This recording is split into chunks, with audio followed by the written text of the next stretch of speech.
Greetings and welcome to another Lessons with Odin. Today we are going to continue on with the Shibori Saga and do a little bit of a interesting technique thing. On this episode I'm going to show you how to attach dangly bits to the bottoms of your piece. Now, you don't have to use a fancy dangly bit like this, but I do have a lovely tutorial on how to embellish a drop using peyote stitch. I'll have a link somewhere, either in the annotations or down in the drop box below. And also, I would like to apologize ahead of time for the state of my hands. Because I'm a moron, I recorded a black ink test before doing this tutorial, because, you know, I don't like thinking ahead. And among those was Noodlers, X-Feather, and Heart of Darkness, so that's not coming off for a while. Alrighty, and for this tutorial, you're going to need some 11/0 seed beads, probably something either coordinating your border or your border beads, but anything that'll go along with this. As you can see, I used the same exact bead to attach the piece together to it. You will need a dangle drop bit. I'm using a little briolette piece, but you can use like some charms, another shape, what have you. Also kind of optional is an accent bead. Not required, but just something that kind of denotes where, kind of helps you see where you're planning things. A needle and thread, as well as your half-finished Shibori piece. I'm just going to use this embroidery fabric card, just to show you guys. So, now you're going to want to add your fringe either right after you've glued your piece to your backing, but before you add this border stitch, because you can make the loop big enough to pass through it.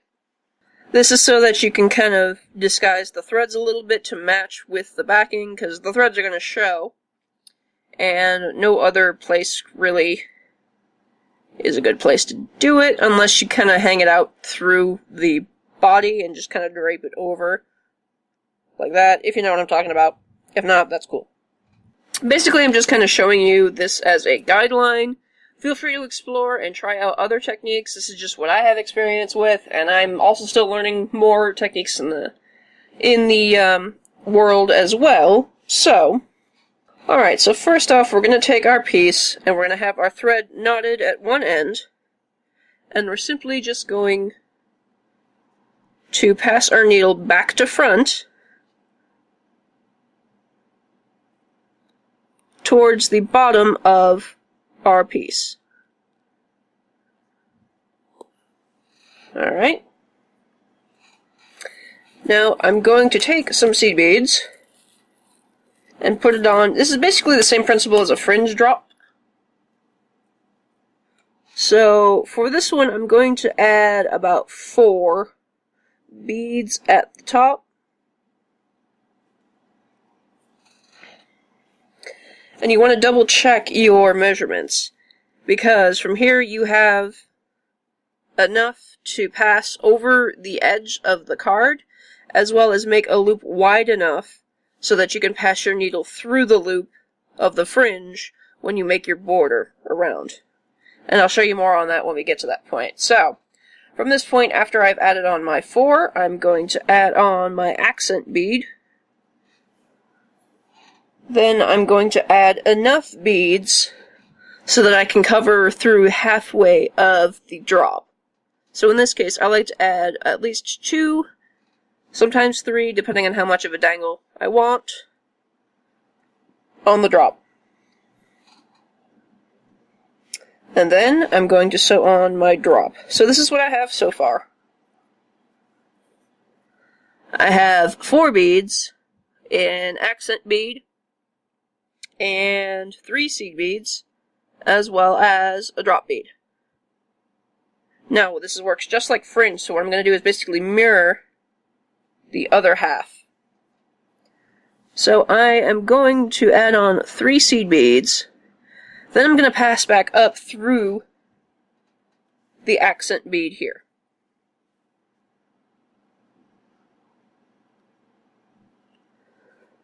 Like that. Pull it tight so that the drop kind of forms and dangles freely. Like that. And that is what you end up with. To finish off, I'm going to add 4 seed beads.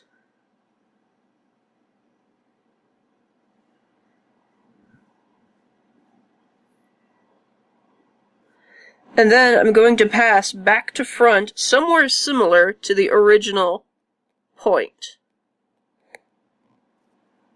Like right about here. Okay. Pull tight, and now you see I have anchored the drop on both sides of the card. There you have. Now, you might want to anchor it a bit because the drop bead is a little heavy, so all you're going to do is basically pass back through everything once again. So down the 4,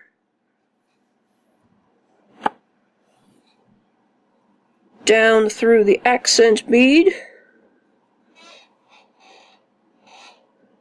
down the 3 as well, once more, through the drop, up through the 3 on the other side of the drop, again, through the accent bead, and then finally through the back 4 seed beads here.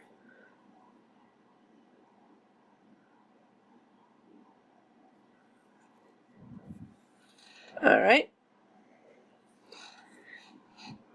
And that's what you have.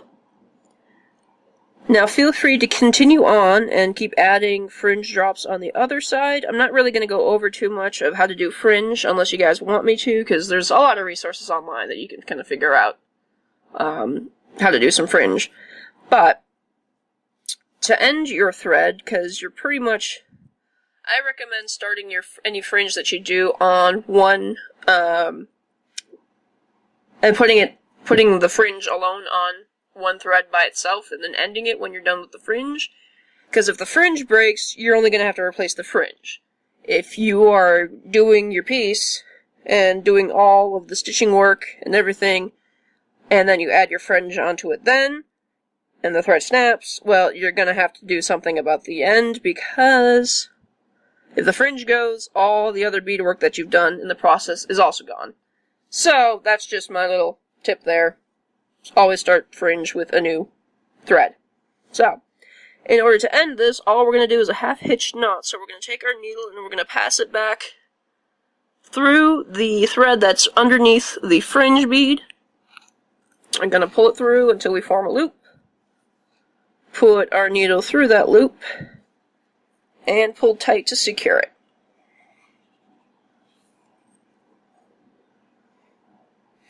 Do that 2 or 3 more times and then you're okay to cut it. Okay, now when you are working through your border, when you're doing the brick stitch, since you made the hole between the fringe points large enough, you can actually pass a bead through there. And that's real easy to do. I kind of started it. All you're going to do is you're going to push it to one side. You're going to do your brick stitch as normal, adding 1 bead, passing through your fabric again, pulling back up through the last bead you added. Now what I'm going to do is I'm going to pass my needle through the fringe hole, pull it all the way through, then I'm going to push it to the right side. And you can kind of see that I've already got the bead positioned in there. It's kind of stuck in between where you want it.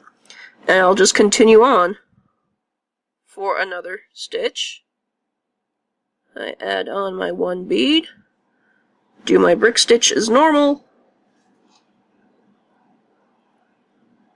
and I am free to continue.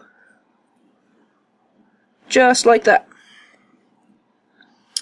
And that way you don't have any weird gaps going on in your border stitch, and you can keep going on like that.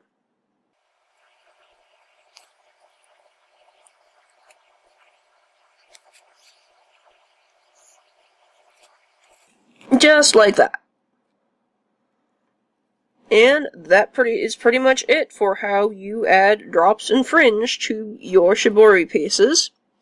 I hope you guys enjoyed this tutorial. If you guys use this and make anything with it, feel free to show me pictures back up on my Facebook page at Odin's Bead Hall. And if there are any other tutorials that you would like to see me do, feel free to leave me a comment down below. And I think next part of the Shibori Saga, I think I'm going to go over rivolis and how to anchor them onto your pieces. And yeah, that's all I have for you guys. Thank you guys so much for joining me, and I hope to see you next time.